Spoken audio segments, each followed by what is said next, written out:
Фирмите на вице-премиерот продолжуваат да добиваат тендери. Последен во низата е оној на јавното претпријатие Македонија Пат за мрежа за заштита од одрони на патишта вреден 37.000 евра, кој ќе го сработи Велешката Брако. Предходно, токму поради ова, под притисок на јавноста, Ангјушев побара од Каст Инвест да го врати грантот и од Фондот за иновации. Но не само членови на потесните семејства, туку други блиски луѓе на функционерите на власт и натаму добиваат државни пари. На листата на 100 добитници на државна помош, според Законот за финансиска поддршка на инвестиции, се најде и кумашинот на вице-премиерот Ангјушев.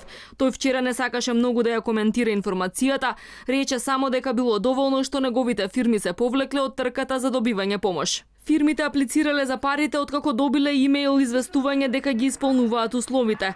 Во Централен регистар со пребарување на завршните сметки се констатираше дека над 600 компании ги задоволуваат критериумите. Во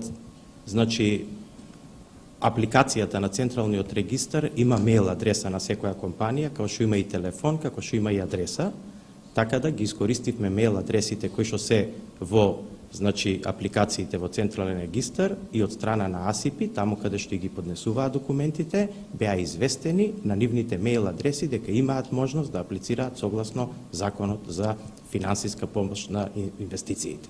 Останува дискутабилно дали имало селективност кога се праќале овие известувања.